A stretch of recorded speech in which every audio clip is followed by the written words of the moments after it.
ಎಲ್ರಿಗೂ ನಮಸ್ಕಾರ. ನಾನು ನಿಮ್ಮ ಮೈಸೂರು ಲೋಕಿ. ಇವತ್ತು ನಾವು ಮಲೆನಾಡು ಸ್ಟೈಲು ತವಾ ಫ್ರೈ ಹೇಗೆ ಮಾಡೋದು ಅಂತ ನಮ್ಮ ತಂದೆಯವರು ಹೇಳ್ತಾರೆ. ನೋಡೋಣ ಬನ್ನಿ. ಅಣ್ಣ ಏನಾಗ್ತಾಯಿದ್ದೀರಾ? ಮೊದಲು ಹುಣಸೆಹಣ್ಣು ರಸನ ಪೇಸ್ಟ್ ಮಾಡ್ಕೊಂಡಿದ್ದಾರೆ ನೋಡಿ. ಆಮೇಲೆ ಅಚ್ಚ ಖಾರದ ಪುಡಿ. ಇದು ನಮ್ಮ ತಂದೆಯವರು ಭಾಳ ವರ್ಷದಿಂದ ಮಾಡ್ತಾಯಿದ್ದಾರೆ. ಅಂದರೆ ಸುಮಾರು ಒಂದು ಎಷ್ಟು ವರ್ಷದಿಂದ ಮಾಡ್ತಾಯಿದ್ರಣ್ಣ? ನಮಗೆ ಅವರೇ ಮಾಡಿಕೊಡ್ತಾ ಇರೋದು. ನಾವು ಚಿಕ್ಕವ್ರು ಇರಬೇಕಾದ್ರೆ ನಮ್ಮ ತಂದೆಯವರೇ ನಮಗೆ ಎಷ್ಟು ಬೇಕೋ ಅಷ್ಟು ಖಾರದ ಪುಡಿ ಹಾಕಿಬೇಕಾಗುತ್ತೆ. ಅದಕ್ಕೆ ಎಲ್ಲ ಹಾಕಿರ್ಬೋದಾಗಿತ್ತು. ಬೆಳ್ಳುಳ್ಳಿ ಪೇಸ್ಟ್ ಎಲ್ಲ ಹಾಕಿ ಇನ್ನೂ ಚೆನ್ನಾಗಿರುತ್ತೆ. ಎಮರ್ಜೆನ್ಸಿ ಮಾಡಿದಾದ್ರೆ ಇಷ್ಟು ಹಾಕಿಬೇಕು ಅಷ್ಟೇ. ಖಾರದ ಪುಡಿ, ಹುಣಸೆ ಪೇಸ್ಟು, ಉಪ್ಪು, ಖಾರದ ಪುಡಿ ಬೆರೆಸ್ಕೊಬಿಟ್ಟು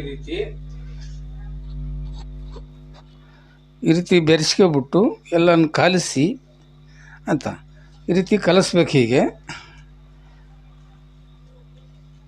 ಕಲಿಸ್ಬಿಟ್ಟು ಅದಕ್ಕೆ ಮೀನು ತಗೊಂಡು ಚೆನ್ನಾಗಿ ಪೇಸ್ಟ್ ಮಾಡಬೇಕು. ಆ ಮೀನಿಗೆ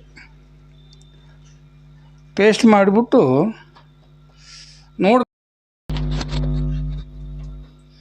ಈ ರೀತಿ ಕ್ಲೀನಾಗಿ ಪೇಸ್ಟ್ ಮಾಡ್ಕೋಬೇಕು. ಈ ರೀತಿ ಪೇಸ್ಟ್ ಮಾಡ್ಕೊಂಡು ಒಂದು 10 ನಿಮಿಷ ಬಿಡಬೇಕು. ಎಳಕ್ಕೆ ಉಪ್ಪು ಖಾರ ಎಳಿಬೇಕು ಒಳಗಡೆ.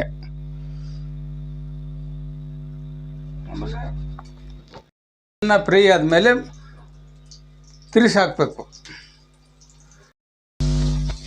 ಸ್ನೇಹಿತರೆ, ನಮ್ಮ ಮನೇಲಿ ನಾವು ತವಾ ಫ್ರೈನ ನಮ್ಮ ತಂದೆಯವರೇ ಮಾಡೋದು.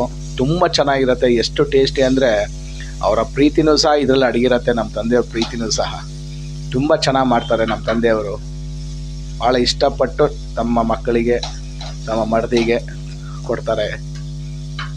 ನೋಡಿ ಎಷ್ಟು ಚೆನ್ನಾಗಿ ಬಂದಿದೆ. ನೀವು ಹೊರಗಡೆ ಎಲ್ಲ ಹೋಗಿ ತಿಂತೀರಾ, ಸೋಡಾ ಆಮೇಲೆ ಕೆಮಿಕಲ್ ಆ್ಯಡೆಡ್ ಫ್ಲೇವರ್ಸ್ ಎಲ್ಲ ಹಾಕಿ ಮಾಡ್ತಾರೆ.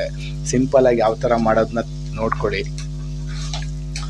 ಮನೇಲೇ ಮಾಡಿ, ತಮ್ಮ ಮಕ್ಕಳಿಗೆ ಮನೇಲೇ ಮಾಡಿ ಬಡಿಸಿ.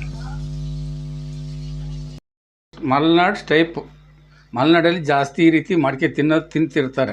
ಹಾಗಾಗಿ ಭಾಳ ರುಚಿ ಇರ್ತದೆ. ಇದಕ್ಕೆ ನೀವು ಮಾಡ್ಕೆ ತಿನ್ನೋದಾದರೆ ಇದಕ್ಕೆಲ್ಲ ಸೇರಿಸ್ಕೋಬೋದು. ಎಮರ್ಜೆನ್ಸಿಗೆ ನಮ್ಮನ್ನ ಅರ್ಜೆಂಟ್ ಬೇಕು ಅಂದರೆ ಈ ರೀತಿ ಮಾಡ್ಕೆ ತಿನ್ಬೋದು.